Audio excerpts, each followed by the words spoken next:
Well, good day, everybody. Welcome to Faith Seeking Understanding. I am Allan Bevere, your host. I am a pastor, retired, a professor, a Bible moth, a theologian in exile in a very strange land. And but I still remain always a peddler of hope. And I am the self-appointed Anselm of Canterbury Chair of Podcast Theology and Culture here at Faith Seeking Understanding University, a completely fabricated institution of higher learning, but where all seekers are invited to ponder profound things.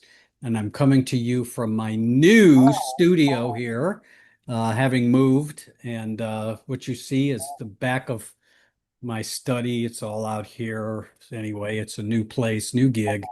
And this is an episode of Calmly Considered, which Michael, we haven't done since the end of May. So I know. that's my fault, because of my life's been kind of upheaved, been voluntarily uh turned upside down for moving and traveling and things like that. But Sure. Michael Cruz is our conversation partner, and he is the Grand Poobah Chair of Economics and Public Theology here at Faith Seeking Understanding University, a very, very deeply endowed chair. This is why we pay Michael the big bucks for such excellent analysis. Everybody Deeply, deeply. I'm not Michael, sure. Deeply involved. everybody tells me, I can't believe you've got all that money for that chair. It's the greatest thing ever, And right? I've earned every dollar of it. So it's Yes, you have. I still got to get you the hat, but I haven't done that's it. right. Yeah, that's it. All right. Anyway, so Michael, Yeah. anyway, it's good to do this again, and we're going to be Yeah. back to our once a month approximately thing now. Right. But how are you doing? I'm doing well. Can't complain about much in my life. Just kind of enjoying the baseball season this summer. It's been my Royals and your Guardians are neck and neck trying to get that last wild card spot to Yeah, get into yeah. the playoffs. So I was going to introduce you as Michael. Hey, the Royals are at 500 Cruise, but there you go. That's right. you Yes. post that on your social media every time they're 500. You post on it. Well, they So went to 500 like four times in 10 days. So, I mean, it was kind yeah, of like they're yeah, up and down, it's up and back down, and up and forth, back and down. forth. Yeah, I mean, I enjoy watching the Guardians. I've been and it's been good, but and some maybe one of them will get the last spot, but I don't think we're going to any World Series this year. I don't think either of our teams are. Yeah, No. Yeah. yeah, So, but it's still, we've talked, I heard one of the sports counselors say, the Royals, if you're looking at football, they're what do you call it? It's a seven and what it, 9-7 team or yeah, something like that. yeah, They're okay. They're good. They're good. yeah. They're not World Series They're quality. not But you world, yeah. know what? As bad as the Royals have stunk for most of the last 30 to 40 years, Yeah. this is really good. This is fun. Well, I mean, yeah, we I could mean, actually, I mean, I mean, I remember growing up in the 70s and the 80s when the Indians at the time, I yeah. mean, if they were in second to last place, everybody was excited. So, to have your team at this stage of the season at least fighting for the last wild card, that's good. We can handle. We're not going to lose 100 games this We're year. not But gonna we're yeah. not gonna lose 100 games this year. That is really good news. That's right. Yeah. Yeah, and football season is upon us preseason. It's coming. Your Chiefs are probably going to be contending again. Yeah, I think so. The Browns, the Joe Flacco is starting. Yeah. Um, I mean, I think that's good. 2 years ago, of course, he played wonderfully, took us to the playoffs, but that was 2 years ago, and the guys. Yeah. Yeah. You So wonder. we'll see. But I'm sort of kind of baffled at what they're doing with this rookie that they uh drafted, who has such promise, but he's QB number 4 Right. on the list, and I'm not quite sure what's going on there. Right. And we lost Nick Chubb, which I understand why they parted ways with him, but I'm sure going to miss watching him run. Right. And then of course the Browns want to build this new stadium. I don't know if you've heard this. It's a dome stadium in Cleveland. That's like a dome stadium in Green Bay. What the heck? What the heck? Snowflake football, right? Is Actually, there no driving respect snow for football, tradition? not snowflake football, but right now the city has said, the state has said that they can't build it there because it's very close to our airport, international Oh, airport here, okay. the flying. And my guess is they're gonna work something out, grease some palms or do something to get that worked out. But I think it's tragic that they're doing that because if in downtown Cleveland, that whole sports complex with the baseball and the Cavs right there, and then just down at the lakefront, the Browns. It's just a great, exciting place to be down there in downtown Cleveland with the restaurants and the other things.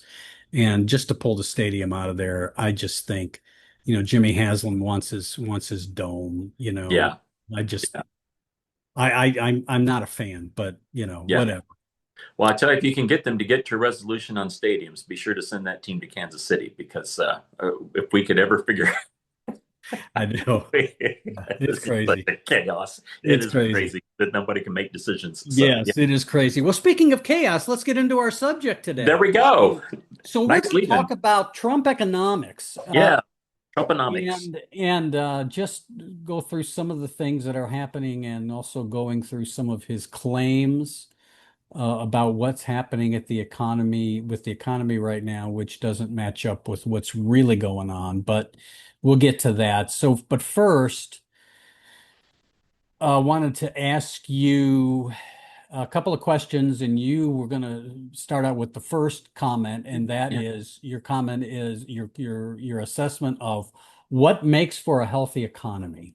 And I right. think that is a good place to start because then we get to now start to compare and contrast. So, Michael, from your Yeah. perspective, what makes for a healthy economy? Well, I think there are many things, and we could do multiple podcasts on the intricacies of each of these. But I think when you talk about economists and you look at the spectrum in terms of conservative to liberal economists, that type of thing, there's a spectrum on which they would fit themselves. But the key issue is who is it that decides what resources get pulled out of the ground, what things get assembled, and how do things get distributed throughout society? All right. So there's the question. At one end, and there is this idea that people making their own decisions about what it is that they want to buy, what it is that they want to produce, free from government interference, free from outside influences, they are making choices about what to make, what to sell, what to buy, and that seamlessly, to use Adam Smith's, the one that's attributed to Adam Smith, but he actually didn't use it this way. There's sort of an invisible hand that sort of coordinates some of this activity together that creates the most efficient use of resources, people getting what they need. So on the one hand, you will have people that would say almost any interference in the markets and what happens in the economy, that's going to create a less efficient economy and going to result in more distortions and injustice, that type of thing. There are others that are more to the left of it that says the general idea of the market sorting out goods is great, but there's a lot of weaknesses in the economy, some things that are mismatched. Not every market works the same as every other market. So certain markets need special attention, need things that need to be addressed. They talk about something that's called externalities. Hopefully, in a market exchange, you will have the person who's doing the buying and the person who's doing the selling, that they take care of all of the costs and all the benefits are exchanged between them and nothing leaks out. Well, in some transactions, if I improve my landscaping around my house and you're my neighbor, you're going to benefit to some degree because your housing price is going to go up a little bit. The value of your home is going to go up a little bit because you got your next door neighbor's house looks good. That's an externality. That's a positive externality from something I do. On the other hand, if you're going to create a small factory upriver from me and dump stuff into the river that goes by my house, I'm incurring some of the cost of what you're doing by manufacturing what you're doing upstream from my house. So I'm incurring some of the bad costs. So they talk about there's sometimes need for regulation, or some markets just don't work that way. Tornado system. Each of us trying to do our own tornado system is cost prohibitive. That's ridiculous. But by all of us contributing and having a unified system that provides tornado warnings, we all benefit from that. That market doesn't work on a strict market system. So my point would be that there are a number of exceptions, and what has tended to divide economists is to what degree that free market economy really works or doesn't fully work. But they generally agree that the idea of exchange and relative freedom of exchange is an incredible piece of technology for coordinating all of the billions and billions of decisions that people make every day about what they're going to do in their life. So, said that is where I think traditionally we have understood economics to land. And so you had Democrats that would be more towards the idea of a little more interference in some aspects of the market, and traditionally Republicans were the ones who talked about free markets, no subsidies, no tariffs, that we're going to let the market decide things. So that I think the healthy economy, I lean a little more towards the idea of there should be as minimal government interference as there needs to be, but there are places definitely where it is needed. Mm-hmm. And I've pretty much, with hedging around the edges, that's pretty much where I've been most of my adult life, having studied economics, that's where things were 30, 40 years ago. I think that's one of the reasons you might have found me more Republican adjacent, because that was at least the espoused intentions of what people in the Republican Party said that they wanted to accomplish, was something along those lines. Now, you have something that is completely upended.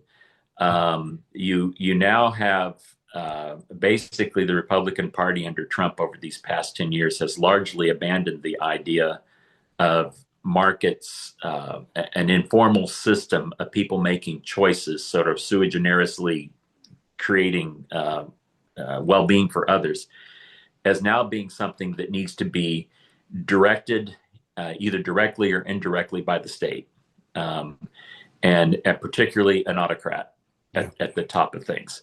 And so the attempt is now to insert government power through the head of the autocrat into every functioning piece of the economy, bit by bit, trying to get footholds to make the economy bend to what the autocrat wants to have happen.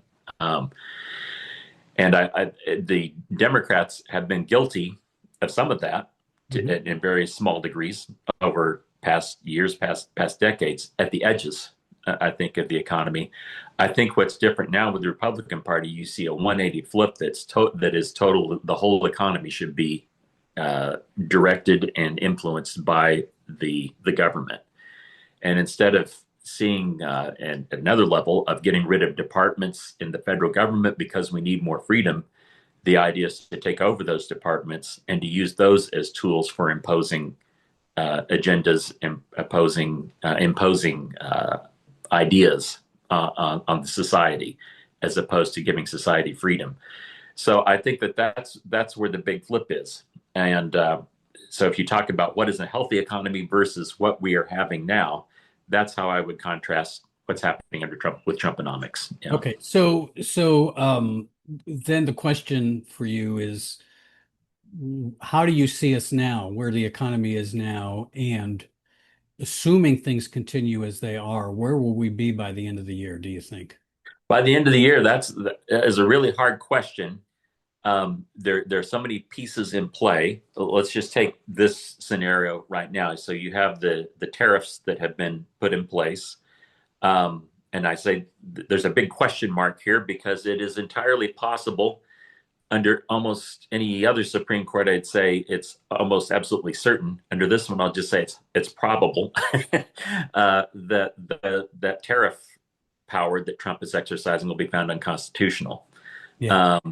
So if that happens, my understanding is that all those tariffs that the government's collected have to be returned to the companies that paid them. Now, let's assume that this continues indefinitely with the tariffs. That's the premise that I'm going to operate under. If that continues, I think what you're going to see is inflation. You're going to see considerably higher inflation. You will see a handful of industries that will benefit from the tariffs that may add a few jobs. They may get a boost to their bottom line, and I'm sure those will be the ones the Trump administration will trot out to say, "See, look how wonderful my tariffs are." For most of the economy, you are going to see companies going bankrupt.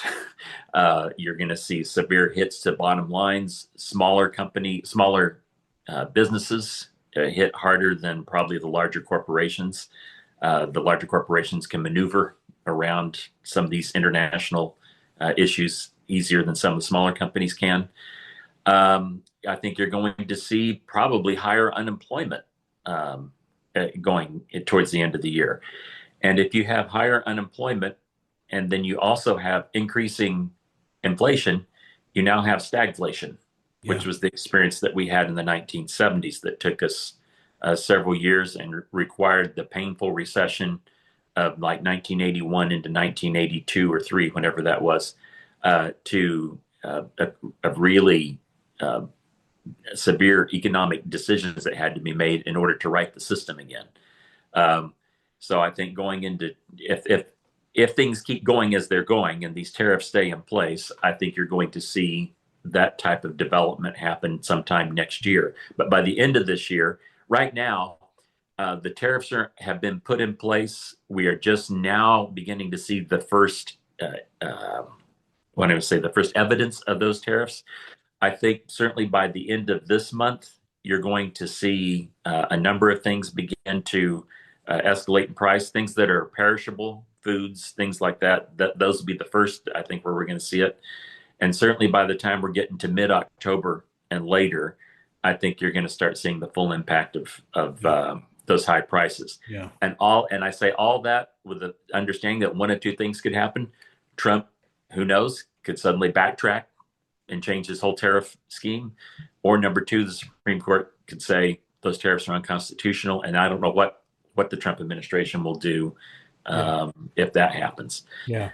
But the larger picture is that all of this creates chaos. Yeah. And economies and business hate chaos because you can't plan anything.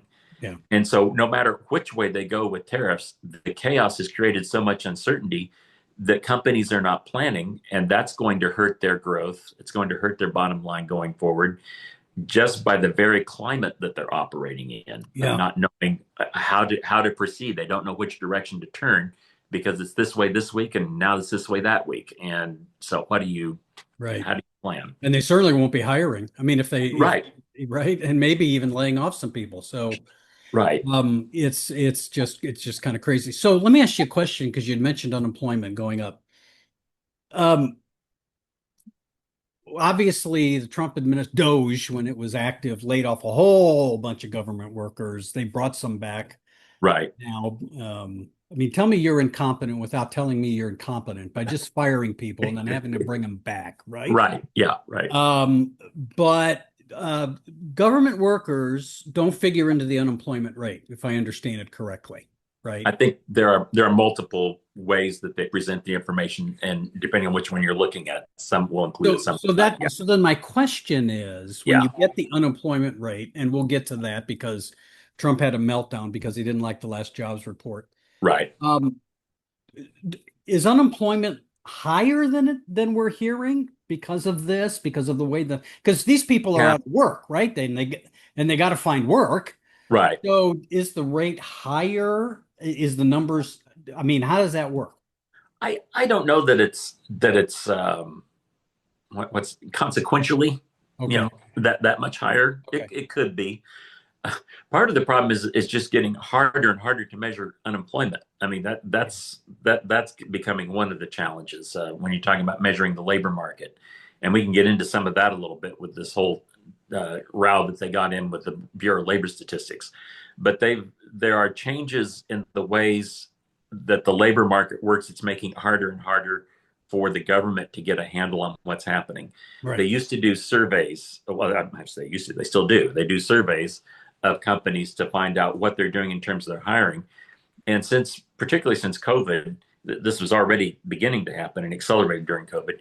Some of the larger companies would give quick responses to those about what's happening with their employment, but mid-sized to smaller companies have been slower and slower, if they had report at all, in giving what is happening with them.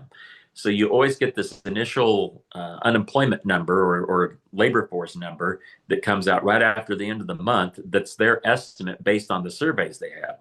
Then, as more surveys come in and other concrete information comes in, they'll release a later report that adjusts what they reported earlier on to what the actual number is.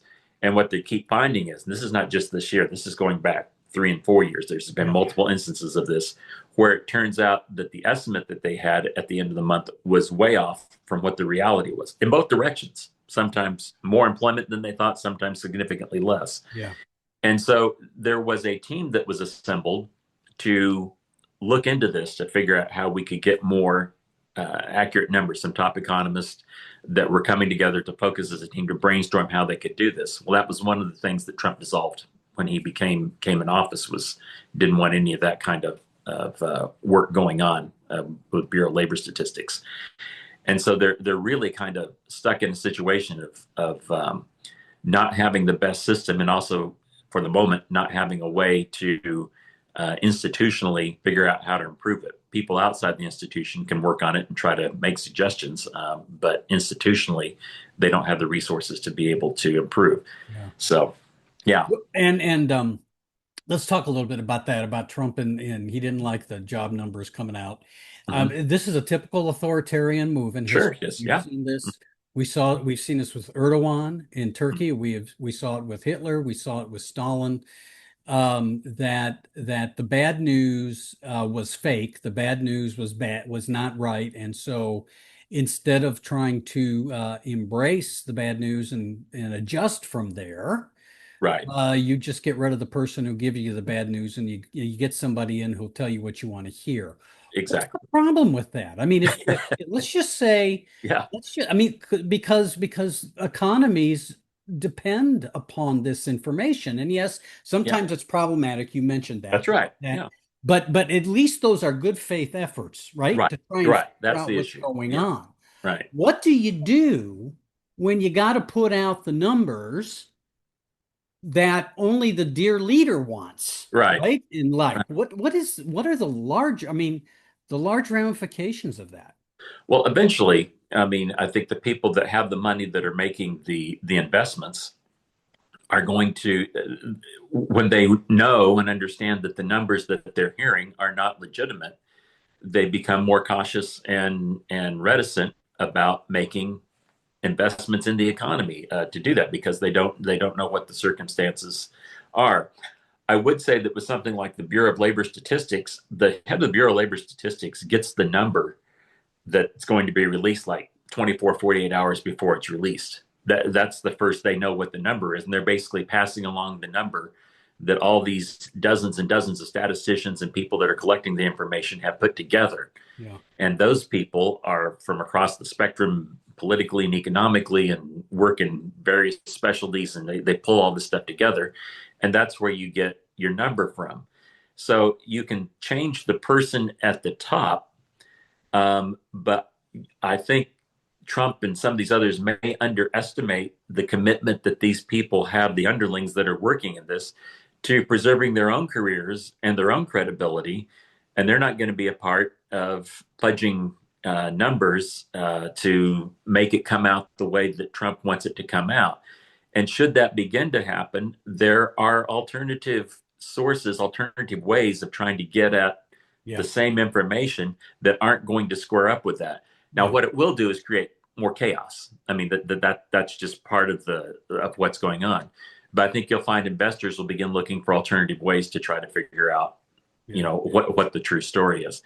But it erodes trust in government, erodes confidence in government as you begin to go down this path. And so right out the gate, I don't think it's catastrophic, falling off into the abyss because he replaces the head of Bureau of Labor Statistics. But like you said, it's a step. It's Yeah. a attempt to push that authoritarian control deeper and deeper. Yeah. Yeah. Yeah. One of the things that continues to heartened me in this time is the number of people who have worked in government who have resisted because Trump doesn't understand this, but because their credibility matters to them, Right. and honesty matters to them, Right. and integrity matters to them, and so they're just not gonna. Some of them do roll over because none of that matters, but for Marco Rubio, paging Marco Rubio. Anyway, other than that, other Yeah. than that, there are Right. people that at the end of the day, they want to sleep at night and they want to live with themselves. That's right. So they're just going to resist this and find ways to do it. So I mean, I admire those people greatly, Right. who could, just go along to get along and get a paycheck, but they're not going to do that. Right. And I think what we're going to find in the years to come is that there are a great many more of those people than we are ever aware of. Yeah, That those stories will begin to emerge. The courageous people that are behind the scenes doing what they can to preserve things. yeah, And I look forward to those stories when they emerge. Yeah. yeah. Um, What do you think's going on with oil? I understand from Trump that gas is down to $1.98 a gallon. Yeah. It's, the Midwest is some of the cheapest gas you can get. I live in Ohio, and boy, I haven't seen anything close to that. Of course, Yeah. we Right. both know it's not even remotely true. Right. Where do you see this going as far as right now with gas and oil? I mean, the price hasn't gone up a lot. Right. Yeah. I don't see there's not going to be any big demand for oil and gas going forward in the future. China was the place where you had the biggest acceleration in demand for oil, petroleum, Yeah, and it apparently has peaked. It peaked during COVID and has begun slight, if I yeah, recall correctly from the graphs I was looking at, has actually begun a slight decline in demand for oil and gas. And you have OPEC wants to have a larger share of the oil market, so they're going to keep producing oil. There's no incentive for American producers to produce the oil that they're doing. In fact, I think there's at least one refinery that is shutting down permanently in the United States, another one that's on its way to shutting down. Without going into all excruciating details, I think the oil and gas industry is on its way out as the big producer of energy for the global economy. yeah, And many have talked about this. This is, I think, even was a stated sort of goal of the Biden administration, is that on the one hand they didn't want to crash these oil and petroleum right. economies. You wanted them to be able to make enough profit that they could sustain themselves and adapt to the new global economy. Yeah, So you didn't want to bankrupt them, but you also don't want to try to falsely prop up these companies by giving them extra profits. So the companies are trying to they're trying to maximize what little bit they can get out of a declining industry, an industry that's going to go in decline if it hasn't already. They're right. trying to eke that out as they make that transformation. Trump's whole thing about drill, drill, drill, and we're going to make all this. It's fantasy. It's fantasy. Yeah, Yeah. Yeah. that's just People aren't going to drill when they can't make money. I mean, right, you think he'd understand that because he's such a successful businessman in spite right. of his 8 bankruptcies. Yeah, But the reality is they're not going to do it. The other thing that impresses me as I've read over the last few years, I'm just impressed with the advancements that's been made in renewable energy. yes, I yes, mean, there was a time, and I can remember years ago reading people saying, "We'll never make a battery powerful yeah, enough to have an electric car, and we'll right, never be yeah, able to." And holy cow! yeah, And again, I realize that there are conservatives that want to poo-poo all of this stuff, but the reality is, and here's the other thing I want to say, and America, we could forfeit that if we want, but the rest of the world's not going to forfeit it. The rest of the world is going to no, continue that's right, to work on renewables, continue, and they will be the leader in all of this stuff, right, and we'll be playing catching up. We'll be playing catch up. right, But right, I just think that if there is one thing on the horizon that is so promising for the global economy for the future and for the environment, it's renewable energy. right. Well, and you think about just for instance with the electric vehicle market with cars. the American economy is a vastly mature automotive market. I mean, you're not going to have a big expansion in number of cars sold in the United States. You may have people transitioning out of petroleum cars into electric vehicles. That's one possible thing that could occur. But the growth is happening in China. The Yeah, growth is going to happen in India. The growth is going to happen in certain countries in Africa. That's where the growth is. That's where, if you are a car manufacturer, that's where the gold rush yeah, is. And so when Trump makes these tariffs and these rulings to try to bring manufacturing to the United States, basically what Ford and some of these other companies are saying, great, we'll just close the factories in the United States. That's a mature market. We'll sell to these other in these other countries and manufacture our cars there. yeah. I mean, you get to theoretically see some of these auto manufacturers just abandon the United States as a market to go sell in the places where the market's growing. And in fact, there have been some who suggested that that is exactly what GM and Ford may be doing, that they've wanted to do for some time, but it was just politically impossible for them to just sort of get out of the United States market. That this sort of gives them a window to do some of it. So Trump thinking he can control these things through his tariffs and bullying countries around and Yeah. bullying companies is not going to bode well. Yeah. For Yeah. I've said for a long time now that the philosophy of America first leads to America isolated and ends with America alone. exactly, Because yeah, people are not going to sit and wait for us or turn over or sit down and twiddle their thumbs and wait for America to do what it's going to do. They're going to right, move ahead and do their thing. right, And we will be on the outside looking in. I mean, I just don't know how there is another alternative or an outcome to that, right. right? And in an economic, in a social sense, America first. The way America is first is that it is integrated Yeah. with the prosperity of others and benefiting from their prosperity. That's how you make America more prosperous. That's what we've generally understood for the past 100 years or more. And so by decoupling us from the prosperity of others, we make ourselves poor. Well, And exactly right. And I yeah, love when I have friends of mine who talk about globalism in a negative way. I say, did you look around? yeah, If yeah, somehow we can go back to a time when globalism doesn't exist, right, I mean, it was just like the woman who told me many years ago that the worst thing about society was computers. And as soon as we get rid of computers, everything will be better. To which I said, good luck with that. I mean, yeah, I mean, I yeah, mean, right, yeah, I mean, if so this idea that we can go back to a time where everything is not global right. is just fantasy. I mean, I've said if 1937 ever returns, the Republican Party is ready, right? Who would have thought, Michael, that we Yeah, would be here? yeah, You and I both, I think you were a registered Republican at one time. yeah. I was I, actually a I'm commitment I'm an for a few independent, years. always have been, but I voted for Republicans. Yeah, I mean, did you ever think yeah, we would be looking at this Republican Party? It is astounding what one broken, uh, narcissistic, self-centered, corrupt man can do. right. Yeah. It is Well, just amazing.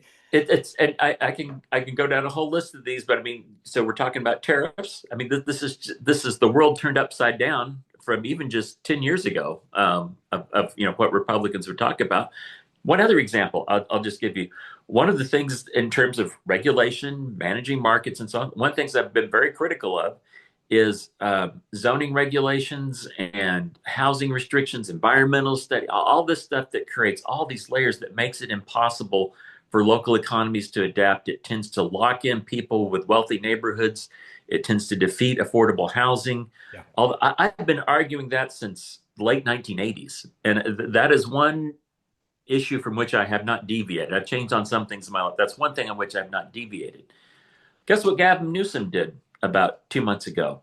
He signed a law that went through the state house that was basically going to eliminate a lot of these environmental reviews, a lot of these zoning things, to clear the way for houses, fire stations, something else to be built so that they could revive the California economy. He's become the deregulation guy. Now, he's not deregulating everything, but I mean, but stuff that is in the way. So you got Gavin Newsom who's out here talking about we're going to deregulate, and you got Republicans putting the heaviest tariffs we've had in 100 years. I Oh, mean, it's it it's the line. It's one of my favorite lines from the movie A League of Their Own. I have yeah, seen enough to know I've seen too much. yeah, Gavin Newsom, classical Republican. I mean, yeah, yeah. There you go. who would Right. have thought? Yeah, Yeah, it's amazing. And let's move on to another yeah. issue with the economy, and that is immigration. Yes, yes. We're not going to talk about just the completely immoral approach uh, that Stephen Miller, who I continue to say would look the part in a Gestapo uniform. He sure would. Uh, let's talk about the economic ramifications. I was reading a story yesterday. Florida's having some trouble with harvest Right. and probably will be letting some of it rot. Yeah, Uh, yeah. and Nebraska's another place. There are other places, obviously, where this is Iowa. happening. Yep. Iowa. So again, we're getting into some of this harvest time, right? We're getting into the fall. So what are we going to see? Yeah. I don't know what we're going to see. I worry that this is going to be really bad.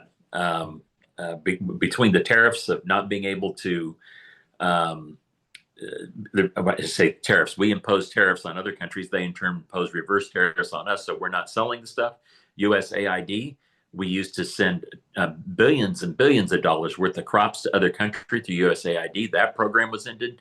Yeah. Um, they've gutted scientific research for crop development and management for a lot of these land grant schools and places that are in many of these agriculturally producing states. I mean, it is just a perfect storm. And the inputs in order to be able to grow your stuff, both for the equipment, the fertilizer, all the stuff that you need, because of tariffs, that all has gone up, which makes it more expensive to be able to grow the stuff in the first place. I mean, I don't have a solid prediction except for the general prediction. It's not going to be good. Yeah. The question is the degree of how bad Yeah. is it going to be, and so yeah, Yeah. I, and I'll and tell you, I'll tell you a quick story, Michael. I was talking to my wife earlier in the week and we were talking about all this stuff, economy. And I had mentioned that you had said, in one of your posts you did that, and you said it here, that the full effects of tariffs may hit us by the middle to the end of October. yeah, And a couple of days later, my wife comes back from the grocery store and she says, "The end of October?" yeah, exactly. Really? Yeah. Yes, right. Yep, that's right. Well, yeah, Oh, the produce index was up like 40%, yeah. Yeah. last month. And like I said, the perishable items will be the first ones that are going to get hit. The Yeah. reason some of these will be a little bit later is because, and we saw this in the second quarter, companies went on a spending tear to buy up as Yeah. much stock as they could to delay the impact of tariffs as long as they could. When they spent down that inventory and are now having to sell the stuff that they're having to pay tariffs on. That's when you're going to see that, and that's going to vary from market to market as to Yeah. how long it takes to work its way through. But yeah, grocery prices are they're going up. Yeah, I was looking at the price of beef the other day in the grocery store, and I don't I like beef, but I don't eat a lot of it. I Yeah. cannot believe what is happening to the price of beef. Oh yeah, yeah, Yeah, yeah. I mean, to see, do I buy steak or do I skip my house payment this Right. Yeah. There you go. right? So well, anyway, well, yeah. I was gonna say you opened that with immigration. I kind of Yeah, wandered off please, please. agriculture with immigration, but I again, as we begin this thing, I would say what is the healthy approach to what we need to do? We keep talking about what problems this is going to cause. I still come back to the idea of worker visa Yeah, programs where migrant workers could come in with a worker visa. They could be here for X number of weeks or months. They would work that harvest. They'd earn their income. They take that income that they got, take it back to their home countries, which is what they try to do now. They come here, earn the money, and send it back home. They would not have when you have this draconian border enforcement thing. What yeah, it encourages you to do is if you can get across the border, to stay across the border, because the issue of getting back and forth across the border is so yeah, treacherous that once you're here, you might as well stay. yeah, If you have people coming in on a worker visa, and they know that they can freely come and go with the proper documentation, you're not going to have as many people staying to try to do that. So what we need, obviously, and we've known this for decades, is a revision to our immigration system in Yeah. terms of how we go about doing some of this, and that's what we're going to have to get to. I heard Beto O'Rourke um, at a meeting was a couple weeks ago, but he was talking about once we Democrats, he says once we get back and control this thing, he says we're going to need to drive that car like we stole Yeah. it. Well, and And I'm gonna tell you what, I've got some serious criticism for the Democrats yeah, because when Barack Obama was president and they had both houses of Congress, they yeah, could have gotten some they serious could fix. stuff done, and Yep, they did nothing. yep, And so, there's a part of me that wants to say to them, physicians, heal yourself, right, because they could have fixed this. There right, were enough Republicans at that time yes, who supported comprehensive immigration reform that that's they could right, have gotten it done, right, and they didn't do it. right, So now here we are. Michael, I've been to the border. I lead cross-cultural trips on immigration. And when right. people ask me, what's the deal at the border? I always say, Trump is lying. Yeah, That's my response. Trump is that's a lying. shock. Yeah, But people don't realize, you talked about the guest visas, that the families that live on both sides of the border, they're friends and they go back and forth. And you right, stand, in McAllen, Texas, there's a bridge where you can stand. It's across the Rio Grande. It's right, and it's a port of entry. And watching the school kids walk across the border to come to school, and then at the end of the day, walking back across the border to go home. And yeah, people are, I mean, these are not isolated communities. These right, people are together and they're sharing life together, albeit separated by a river. And it's just amazing to watch this kind of community and interaction happen. right, This is something that people in their hatred for somebody who's not one of them just right, don't seem to understand. And right. yes, we could solve a lot of this if we would just open things up and reform them. Right. Yeah, you had Obama had a chance to that. Biden had a chance to do Yeah, that. There have been multiple missed opportunities, yeah, and basically I think that's what O'Rourke was getting at was that when Obama got control of that car, he should have driven it. They should have yeah, fixed these problems. They should have taken care of them. And so yeah, whether O'Rourke speaks for the entire Democratic Party or not, I think his sentiment is right that yeah. when you get control, you need to address these central problems, and they've let them fester. Well, they should take a page out of Trump's playbook and get it done, but except use the democratic process to There do you go. it. Do it through Congress. Do it, Exactly. do it the way it's supposed to be done. Right. All Yeah. right, Michael, I think we're about the end there. Any final things you want to say is to how's No. the Christmas season going to be? Are we going Yeah. That's going to to be an be? interesting question. Yeah, Yeah. It's hard for me to tell. I think one of the things that a lot of people are reflecting on, and I continue to watch it as well, is all the stuff that we said, I think is true. I think unemployment's going to rise. I think you're going to see the inflation. And yet the stock market right now sort of keeps increasing right along, just a little bit above where it was when Trump took office. It hasn't expanded greatly. I mean, it went way down and it's come way back up. Um, and so a lot of people are speculating with such a bad future, it looks like on the horizon with GDP and unemployment and all that type of thing. Why does the stock market keep, and nobody, I haven't heard a good comprehensive answer for why that is. So we'll keep watching. Stock market is often very short term focused and not looking more than a few months ahead. yeah. But we'll see what happens. But I'm not hopeful for a good economy for the Yeah. next year. Let me real quick. I don't want to go too Yeah. far over here, but housing. What's Yeah. housing slowed down? Yeah. Yeah. The some question that not for the exact same reasons, but a similar kind of bubble to what happened, 15 years ago. Yeah, That there are now, I forget what it is. There's almost twice as many homes on the market for sale as there are people buying them.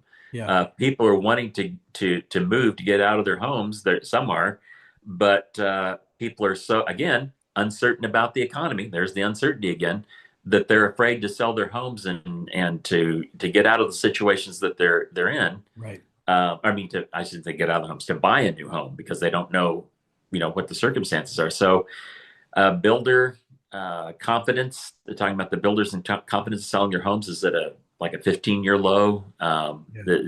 There's and if interest rates, even with a modest cut in interest rates, I still don't see that that's going to have a big change in the housing market. Yeah, in some ways there are some aspects in which this feels like about 2008, where the stock market was percolating right along there too, until all of a sudden it wasn't, when the housing market fell out and you had some of those kind of things happen. I hope it's not anything that serious. I think it's very possible we could have something that serious in the next year or so. So Okay. we'll see. All right. Yeah. Very good. All right, Yeah. Michael, thanks again. I Okay. appreciate it. It's good to be back with you after these months. We'll do something toward the end of September Yeah. because I have no doubt that there will be a subject that between now and then will come up. Right. Yeah. That Well, we we are at 7 months into this mess. We'll come at it at 8 months into this mess and see what Yes, happens. So, yes, to say what the psalmist, how long, O Lord? Anyway. yeah, there you go. Right. Yeah. All right, friends. Thanks for joining us. We appreciate it. Hey, before you click out, if you are watching on YouTube, please subscribe. If you are listening on podcast, like us.